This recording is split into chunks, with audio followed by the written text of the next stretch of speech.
Welcome to a new wave of entrepreneurship. I'm Latifa Farah, Associate Creative Producer at Venture for Canada and the producer of A New Wave of Entrepreneurship. Venture for Canada is a national charity on a mission to foster the entrepreneurial skills and mindsets of young Canadians. Our vision is a Canada where young people can equitably realize their entrepreneurial potential to build the most prosperous place in the world. The focus of this podcast is to hear from changemakers and Canadian entrepreneurs and to learn how they've developed their entrepreneur mindset and skills. In Season 8, we'll be chatting to a wide variety of CEOs, founders, and successful business leaders about their career journeys. In this episode, we're joined by Irfhan Rawji, the founder and CEO of MobSquad, an innovative Canadian startup that ensures high-caliber software engineers with U.S. work visa. Irfhan sits down with Scott to offer his perspectives on what makes Canada an attractive place to work, the immigrant wage gap, and the role of MobSquad. I am super excited to have Irfhan Rawji on Venture for Canada's podcast, A New Wave of Entrepreneurship. Irfhan is a board member of Venture for Canada. He is the executive chair and founder of MobSquad. And he is somebody who is involved in a plethora of different organizations, more than I can mention in the context of this interview. But in this interview today, we're going to be talking about immigration in Canada and how immigration plays a critical role in fostering a more inclusive and prosperous Canada. So first off, Irfhan, can you describe at a high level, what is the mission of MobSquad? Great. Thanks, Scott. Yeah, we founded MobSquad about 4 years ago, and it really has a dual purpose. Well, actually, it's got three purposes if you think about also our country. So the first purpose is really to help technology workers with high-end skills realize their full economic potential. So we go around the world and we find people that have skills that are in high demand. Think of things like cyber or data science or machine learning, and we bring them to Canada. To have an opportunity at realizing, great work and at great pay, and so it's bringing these immigrants to the country. That's the sort of the first and the core reason that we have the business. The second is it helps our clients. These are mainly American companies that can't get access to talent, and so there's a huge talent shortage and crisis for the technology ecosystem in the United States. And so by bringing these people to Canada on a nearshore basis, we can solve the talent crisis for these high-end jobs that are in demand. And so we make these people consultants to our clients, and we solve their talent challenge. And the third mission for us is really to help grow the opportunity and economic potential of our country, of Canada. By bringing the best and brightest from around the world here, we are adding to the future prosperity of this country. GDP, we know from Economics 101, is just capital plus labor. And I believe that capital will go anywhere there's a good return. You can wire money in a nanosecond to Mongolia or to South America or to Nigeria, wherever there's an opportunity to invest. And we see that happen all the time. Labor, however, is very sticky. If somebody has roots in a country, moving labor is much more difficult than moving capital. And so the advantage, if you think about being in a knowledge economy and a much more knowledge-oriented society going forward, will be to the countries that attract and retain the very best labor. What you said made me think back to a talk I heard around 10 years ago when I was employed at Goldman Sachs, where the speaker talked about how capital follows talent, but talent doesn't necessarily follow capital. And it's an interesting point about the importance of economic development. A lot of the times there's a huge emphasis on foreign direct investment. Let's bring in more, and it's to say FDI plays a role, but in many ways, talent attraction, if you attract the talent, the capital follows. And I think a talent-first approach to economic development is super critical. Irfhan, when you think about the early days of the company, when you first had this idea, what sparked the idea of MobSquad? Like, how did this idea come to you? Well, my other hat that I wear is I'm managing partner at Relay Ventures, and our investments are across North America in early stage technology companies. And by spending time in Silicon Valley and also in Canada where I live, I noticed that there was a difference in these companies' ability to get talent. There was huge gaps in supply and demand in the US that, while they existed in Canada, were not as extreme. And so we saw an opportunity to solve the challenge for our own portfolio companies in terms of getting the right labor to help them, actualize their growth by putting people in Canada. We just saw that opportunity. It sort of emerged. But that wasn't enough. I mean, the real thing that sparked this for me was desire to pay it forward. My parents are immigrants to the country. I was fortunate to get a great public education, both in high school and university. I was fortunate to have access, and my parents have access, my family have access to great healthcare. And so I'm a hugely patriotic Canadian, and I saw an opportunity to do what this country did for our family, for hopefully hundreds, maybe 1,000 other families. And one of the things that sort of, I think inspires not just me, but I think our entire team, is knowing that, 50 years from now, when our grandkids asked us, what did we do with our lives, to be able to say, you see these like 1,000 people that are here, and their kids and their families and their opportunity, they're here because we did something. And in doing that, I think we help these people, but we also help ourselves. We help Canada. And I think that there's something about being able to go to work and feel like what you're doing not only is contributing economically, but it's contributing in a much more broad impact oriented way. And the company's a B Corp, right? It's got a social mission. We get up in the morning and we think about how do we help these people, realize not just for themselves, but for their families, the opportunity this country presents. And so you asked a short question with a long answer, which was, we saw a business opportunity, but we saw an opportunity, even more importantly, to have impact on people in our country. Your parents came to Canada as refugees from Tanzania, and you've spoken to me in various conversations before about how your parents have been inspirational to you in terms of motivating you to get back. Can you speak a little bit about your own parents' journey to Canada and how they inspired you to get back to Canada? Well, first, just as a fact check, I'm not sure they came as refugees or not. I actually don't know the depth of that story. My mother came actually as an economic migrant. She trained as a nurse in Scotland and then practiced in East Africa, and then came to Vancouver in 1972. My father came to Toronto in 1972, and he, in East Africa, his family had a farm, and they had like farm equipment, so he knew how to repair farm equipment, so he became a car mechanic. But I learned a couple things from my parents watching them, right? When you see, my father ended up eventually owning his own mechanics garage, and you see a disproportionate number of immigrants become entrepreneurs, and they're actually entrepreneurs because they need to be, because there's discrimination against immigrants in terms of getting work, so they have to create their own jobs. And so you see these immigrants take risks. And so I learned from my parents that it was important to take some risk, but it also was really important to work really hard. And because of our faith, we're Ismaili Muslims, it's instilled in us at a very early age that it's not just about us, it's about our community. And so I watched my parents do those things. And I think that's part of why we even have this company, because, we took some risk. We work really hard, and we're trying to do something bigger than just for ourselves. I've read recently some reports, in particular in India, in essence, where they've polled Indians looking to emigrate to other countries. And they've asked them, what's the number one place you want to move to in the world? And Canada usually is coming up as like number one. And that has actually kind of increased over time.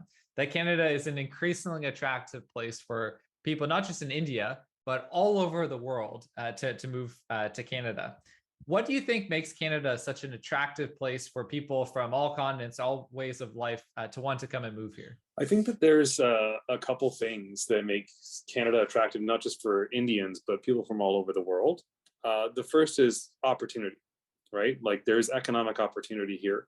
You can realize your potential here much more likely than in many other places in the world. The second is, I believe it's high quality of life. Right, like the fact that we do have like a good public education system is super important. A good public healthcare system, I think that's really important.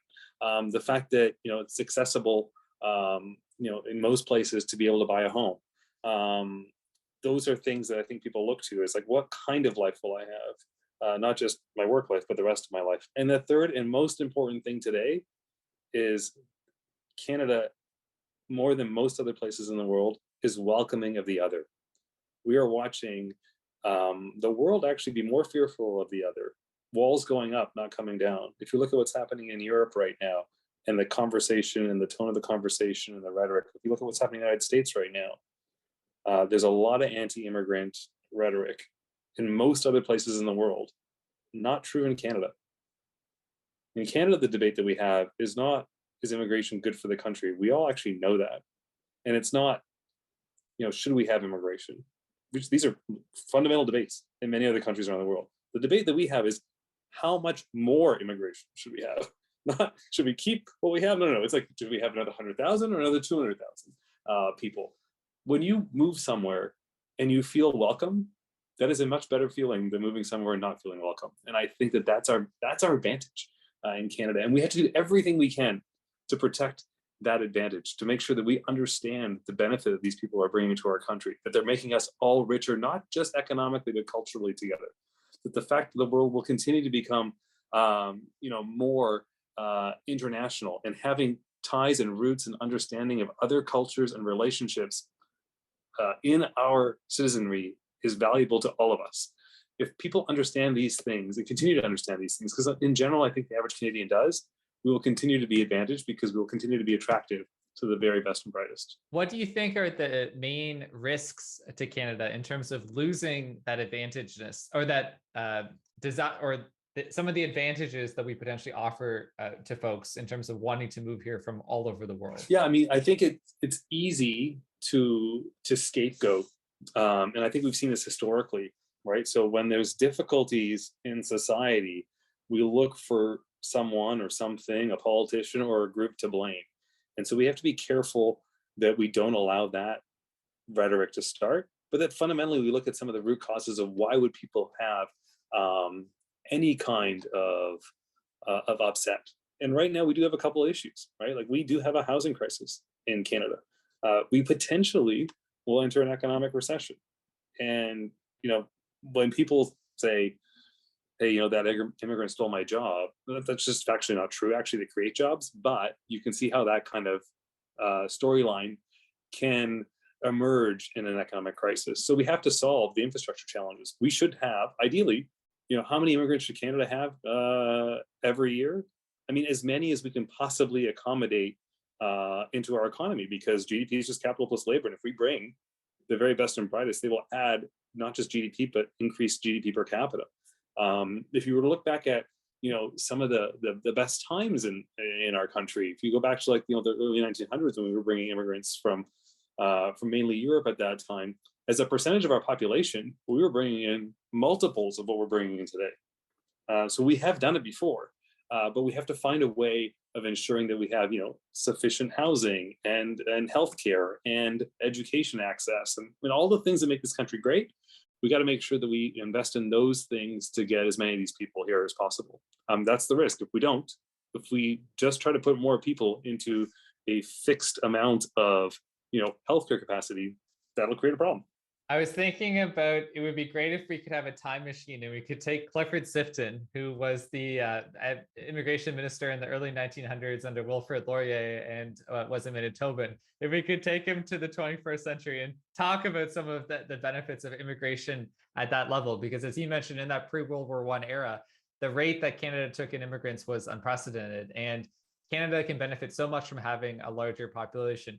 Another point to note that I think is interesting is I was reading a piece in the New York Times a couple of days ago, and it was talking about how China, this next year, actually, their population is going to start shrinking, which is way earlier than a lot of demographers mentioned.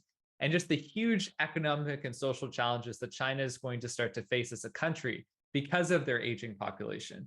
If Canada had very low levels of immigration, or almost zero level of immigration like China, what would be some of the negative economic consequences that Canada would end up facing? Economic growth is dependent on people buying things.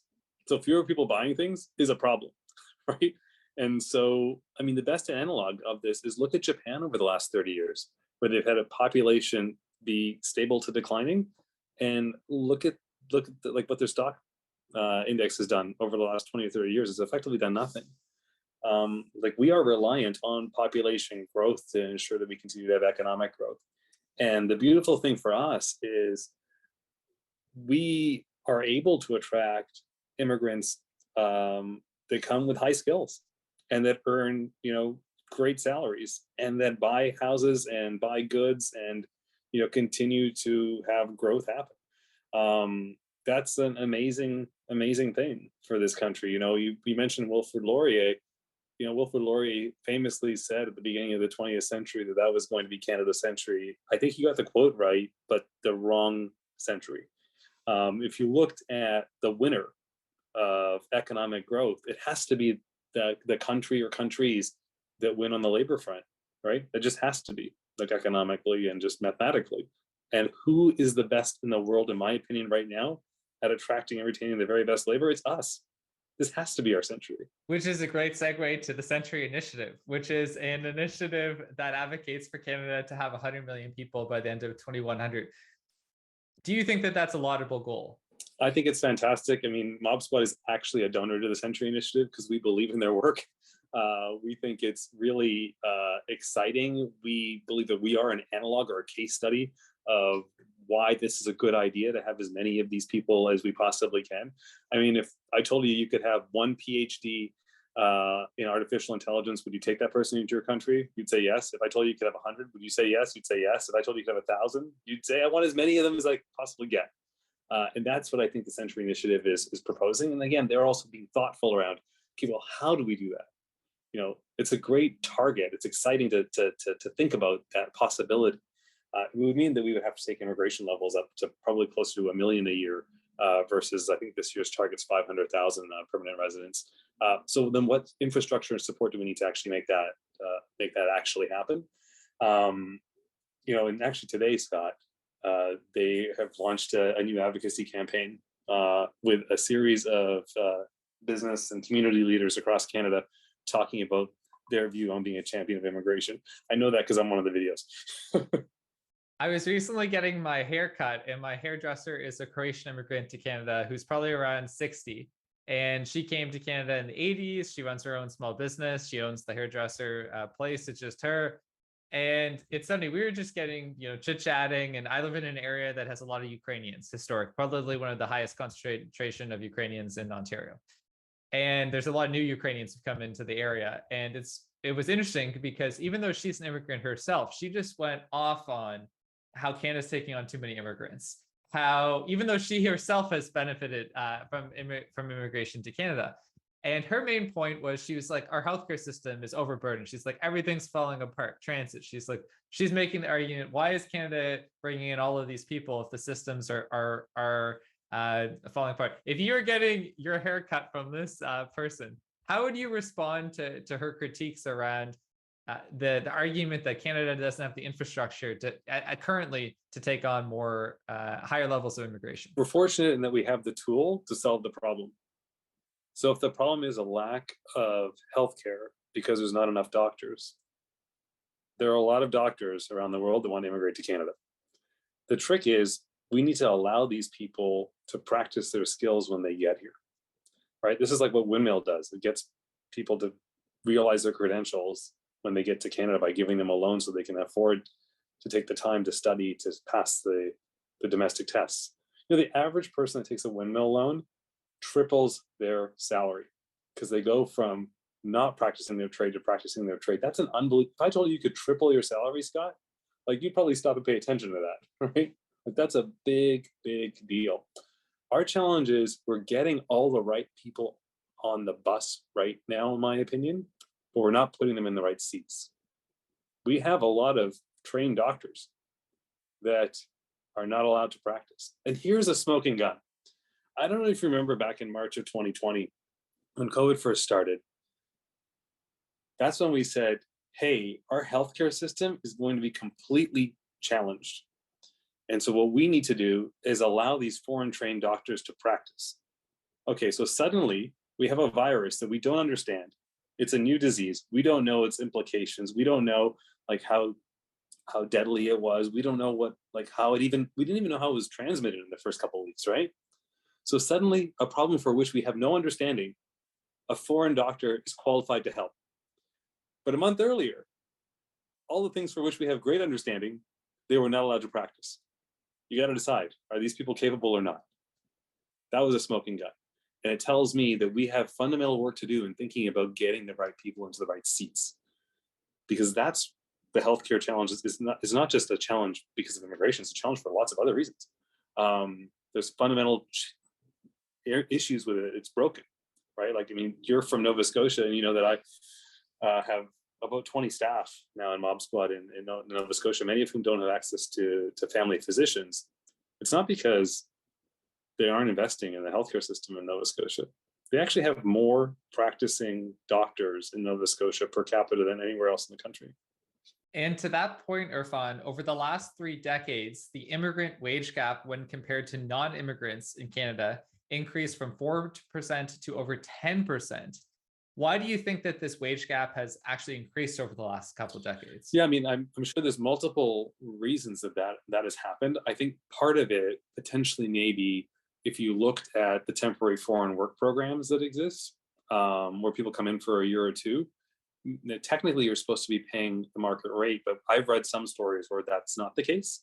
And remember, these individuals on a temporary foreign work permit can only work for their one employer, right? And so there is a mismanaged or misalignment, I'd say, of power in that kind of relationship. So you can see that being a challenge. I'm not saying that's true of many, most, or even maybe even a small minority, but it's probably happening.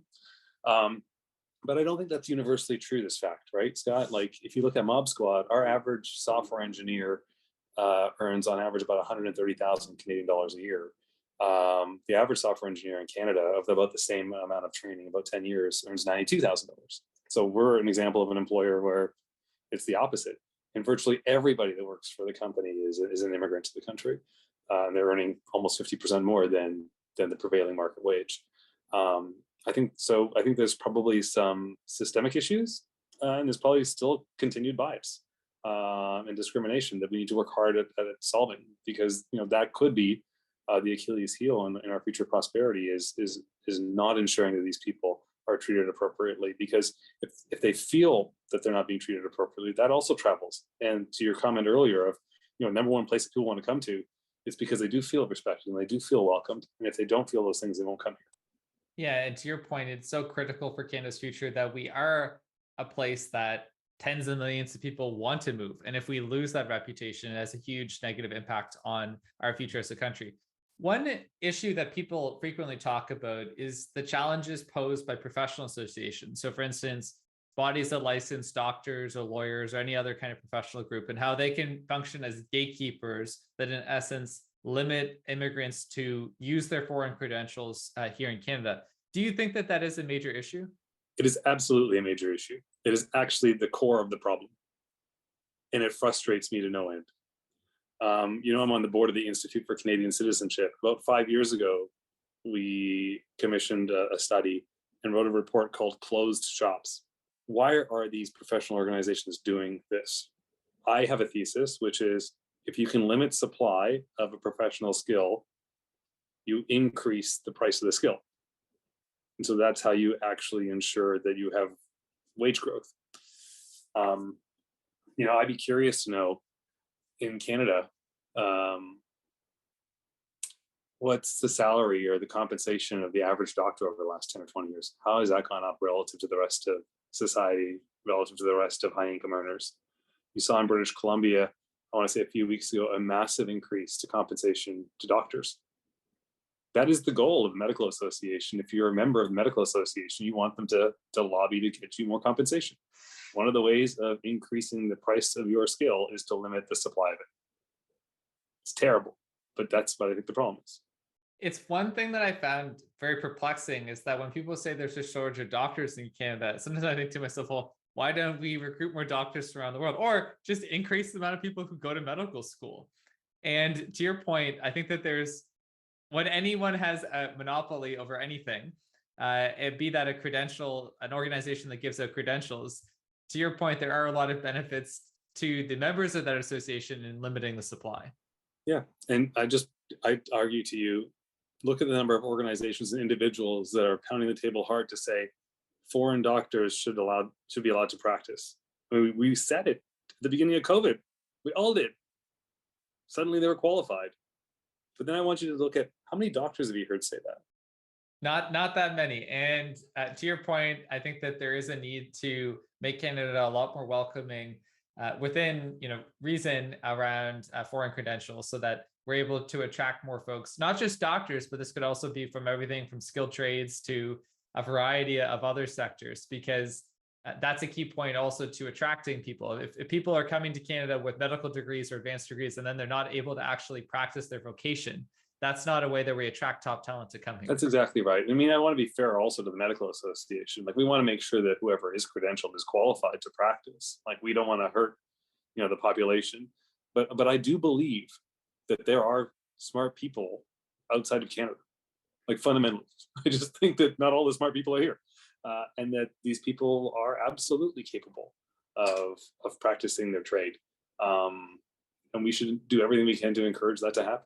The Business Council of Canada, in response to the government of Canada increasing its immigration targets, called for the formula to get changed. That in essence, the government of Canada should shift a higher percentage of its immigration target to be devoted to economic class immigrants than family unification and refugee.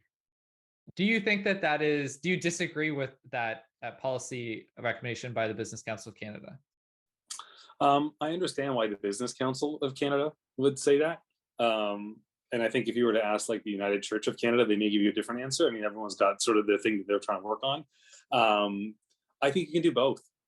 If we have more economic migrants as a total number, you can have a higher percentage, but still also have more refugees, right? So if we have 50,000 refugees this year, let's say, and 500,000 total immigrants, and 350,000 of them are, let's say, economic migrants, there's going to be some number like that. It's going to be kind of in that zone.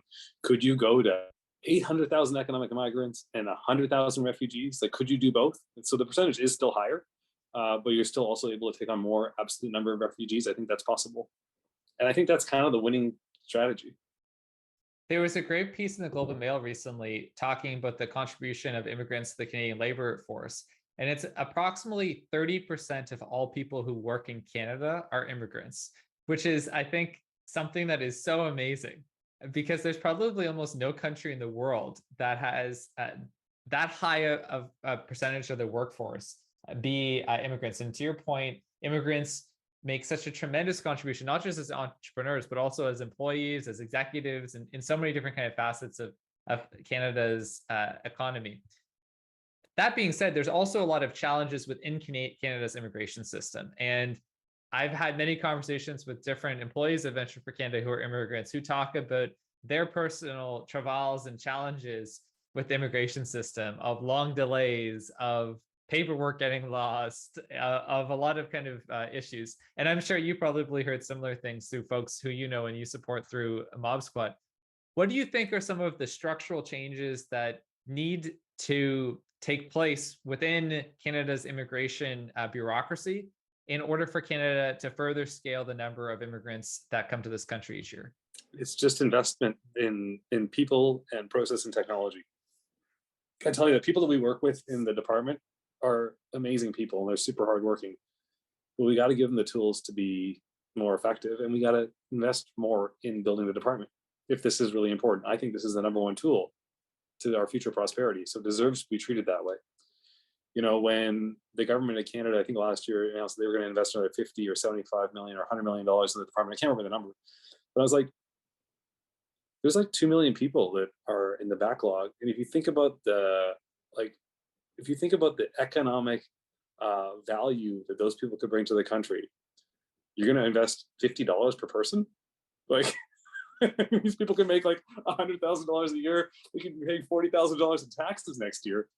I suggest that we invest more than $50 because it'll pay out. And so, one of the challenges the department does have is actually they need to, and they're working on implementing more technology. A lot of these things are paper-based. So part of why you have this huge backlog is when people aren't going into the office because of COVID and everything's paper-based, how do they get done? There's more technology now, but I think that they're working on even more technology. These are sensitive files, right? These are things where you need to have, this is people's like deep personal information. You can't have it, be cracked or hacked. And so it will take time, but I think that's what's required. Investment in technology and in building the department. If you have twice as many people, you will get twice as much done.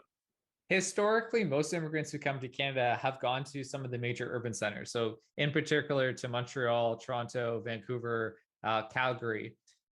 What policies should governments or policymakers consider in terms of fostering communities of immigrants across the country? Yeah, so why do people go to those cities is the first question we should ask ourselves, right? I think they go to those cities because they've heard of them. They believe them to be welcoming places, and they believe them to be cities where maybe people from their community reside, so there'll be comfort and culture. And so I think that we need to invest in making other cities welcoming, based on making sure that people know where they are and what makes that city great, and ensuring that people can feel like they can land safely and softly in those communities because there's a support network. I'll tell you, one of our favorite cities, it's not on the list you just gave, is Halifax. We love sending people to Halifax, with one challenge, that they have medical system, which we're working on with them, and they're aware of it, and they're helping us, make sure people get access to care, which is great that the government's so engaged. People love it there because they can afford to buy a home, close to downtown. When you move a family and only one spouse needs to work, that's way better than having both have to get jobs in a new country and settling your kids. You can afford to do that in Halifax.